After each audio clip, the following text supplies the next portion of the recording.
Hey there, everyone. Welcome back to the channel of Asian Exporters Chamber of Commerce and Industry. I hope you all are thriving in your respective businesses and navigating the ever evolving landscape of international trade successfully. So, up to this point, we have successfully conducted 8 sessions where we have covered the topics in depth, such as significance of contracts in international trade, membership benefits in AECCI and the enrollment process, navigating shipping documentations with our export wing, legal aspects in trade, which I have shared my valuable insights, leveraging professional support for business formation. That was the concept of Invest in India. The next is strategies for expanding your global trade businesses, safeguarding against disputes and scams in international trade. And the last one was exploring international market analysis for exporters and importers. I have provided you with the significance of all these topics, and now it's time to delve into one of the most crucial subjects, that is, the impact of the latest GST changes on our import and export businesses. So, GST or goods and service tax is a big deal for businesses like ours. It's like a new set of rules for taxes, and it can impact how much we pay and how we do business. So, we have had questions from many of you about this updated GST rules and how they might affect your business. So, today we are going to break it down for you. We'll talk about the recent changes, like what they mean for your international trade and how ACCI can help you follow these rules and make your business better. So, understanding these GST rules can help you save money and make your products more competitive in the world market. We are here to help you understand it all. So, first, my name is Mr. Hareem Mullah, your host for today's session, and I proudly hold the position of an executive director in Asian Exporters Chamber of Commerce and Industry. I am happy to guide you through this session and help you understand how GST impacts your import and export business. So before we start, let's remember that ACCI is here to support you, and we are your resource for knowledge, help, and making your business better. Allow me to begin with a short introduction of Asian Exporters Chamber of Commerce and Industry, along with the presentation my team has prepared for this session. Okay, so we are here with our presentation, that is latest update and impact of GST on import and export. Proceeding next. I am here as the representative of ACCI, an organization focused on making international trade smoother for Asian businesses.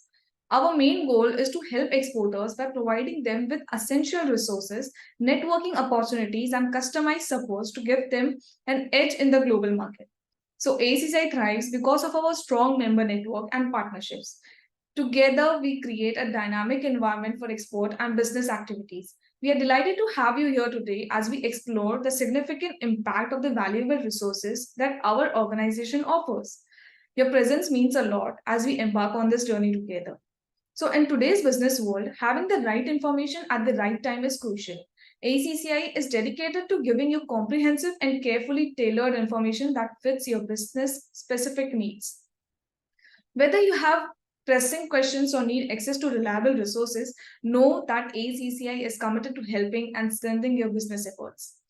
To begin our video, we will explore the fundamental points and shed light on the taxation framework applied to goods and services imported under the GST regime, highlighting the financial aspects the businesses need to consider when engaging in international trade.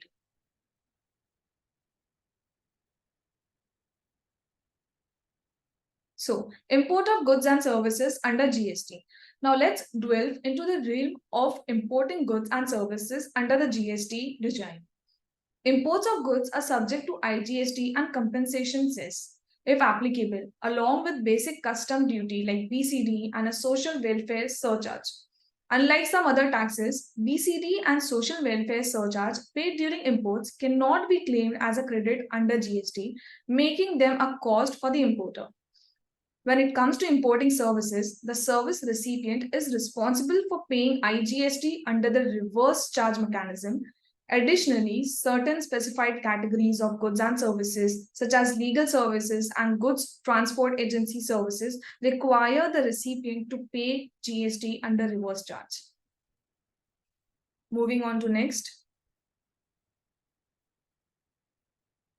So, zero rated supplies and export under GST. Now let's shift our focus to zero rated supplies and the export of goods and services. Under GST, exports of goods and services are zero rated, allowing exporters to claim refunds for input tax credit (ITC) used in their exports, provided they meet the prescribed conditions. To avail to the zero rated status, exporters must either file a bond or a letter of undertaking, that is LUT, with the tax authorities at the start of each financial year, or opt to pay tax on output and later claim a refund. Supplies to Special Economic Zone (SEZ) for authorized operations have also been granted zero rated status under GST, simplifying the process of claiming export refunds. The taxpayer can file a refund application and submit the necessary documents online through the GST portal. For the benefits of smaller exporters, GST introduces the concept of merchant exporter. These exporters can pay a nominal GST of 0.1% when procuring goods from domestic suppliers for export, which of course is subjected to specific conditions.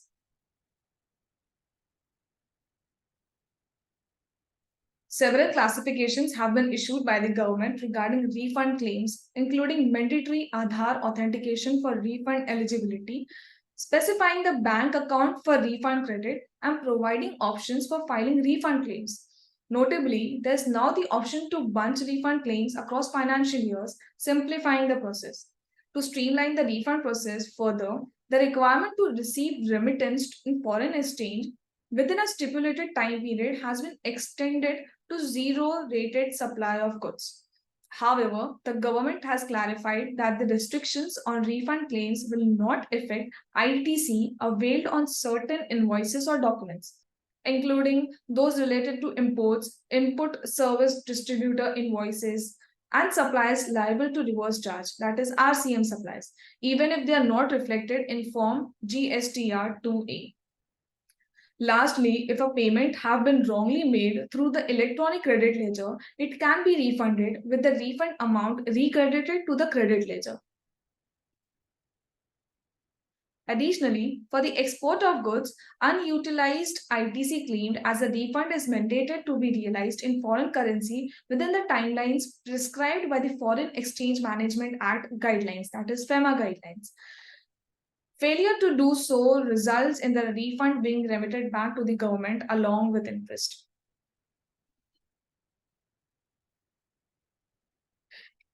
So we have now here input tax credit. In accordance with GST regulations, a registered taxpayer has the opportunity to avail input tax credit (ITC) for goods and services utilized or intended for business purposes. Nevertheless, it is essential to know that there is a specific set of goods and services for which GST does not allow ITC, such as ITC cannot be claimed for goods and services used for personal purposes. ITC is not available for goods and services used in making exempt supplies. And the third is certain categories are ineligible for ITC, including motor vehicles, with exceptions for certain transportation uses, general insurance, servicing, repairs, etc., related to motor vehicles, unless used for specific purpose. The next is food and beverages, health services, cosmetic surgery, except for business specified use. Next is memberships, rent a cab, life insurance, and more, unless required by law for employees, travel benefits for employees. Next, works, contract, services for immovable property construction, except for certain cases. Goods or services disposed of as a gift or free samples. So ITC is not eligible for these categories.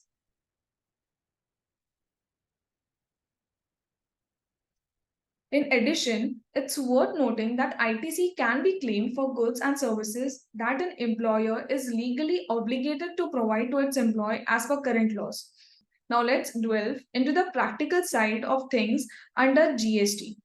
Taxpayers have the privilege of availing input tax credit, which they can use to settle their output tax liabilities. However, there's a crucial rule to keep in mind, that is ITC from CGST cannot be used to pay SGST and UTGST and vice versa. Here's the order of priority. When you have IGST credit, it must be applied first to offset your output IGST liability. After that, any remaining IGST credit can be used to cover CGST, SGST, or UTGST output liabilities depending on the circumstances. Please note that input tax credit ITC allows businesses to claim credits for taxes paid on goods and services used in their operations. However, there are restrictions and certain categories like motor vehicles or personal expenses are not eligible for ITC. It is important to understand these rules to effectively manage tax liabilities. Now, to gain a deeper understanding of the ITC claim process and for detailed updates on compliance, SEZ regulations, annual returns, and other key GST changes, connect with our expert from our professional wing at Asian Exporters Chamber of Commerce and Industry.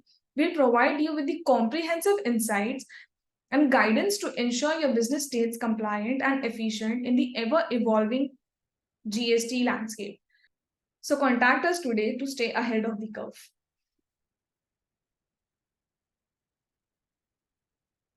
Moving further, understanding customs duty in India. Custom duty is a tax imposed by the central government on goods imported and exported. The rate of custom duty depends on the classification of the product under the Customs Tariff Act 1975, such as HSN classification. This classification aligns with the internationally recognized harmonized system of nomenclature, HSN, by the World Custom Organization.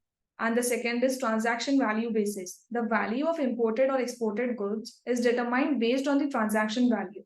It is primary method of valuation in India and complies with WTO customs valuation agreements. We'll also look onto the components of custom duty, such as basic custom duty, that is BCD. BCD is applied to the cost, insurance, and freight. CIF value of goods and can range up to 10%. Next is social welfare surcharge. An additional charge up to 10% on BCD is not creditable under GST, making it an additional cost for importers.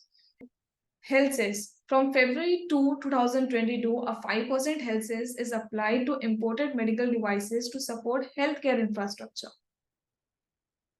Moving on to check on the other components of the custom duty is amnesty scheme. DGFT introduced an amnesty scheme to settle default in export obligations by advance and export promotion capital goods authorization holders, that is AECCI authorization holders. Budget revision. Custom duties were revised in the fiscal year 2023 and 24 budget, including changes in cess amounts for items like gold, platinum, and airplanes. Next is new foreign trade policy, FTP. CBIC issued notifications related to the implementations of the new FTP, including exemptions for fabric imports, EPCG, duty-free import authorizations, that is DFIA, and more. Electronic cash ledger. CBIC plans to introduce an electronic cash ledger for importers and exporters, streamlining payments for goods, clearance, and other transactions. Understanding custom duty is crucial for businesses involved in international trade. It's essential to stay updated with changes in customs regulations and policies to ensure compliance and minimize cost.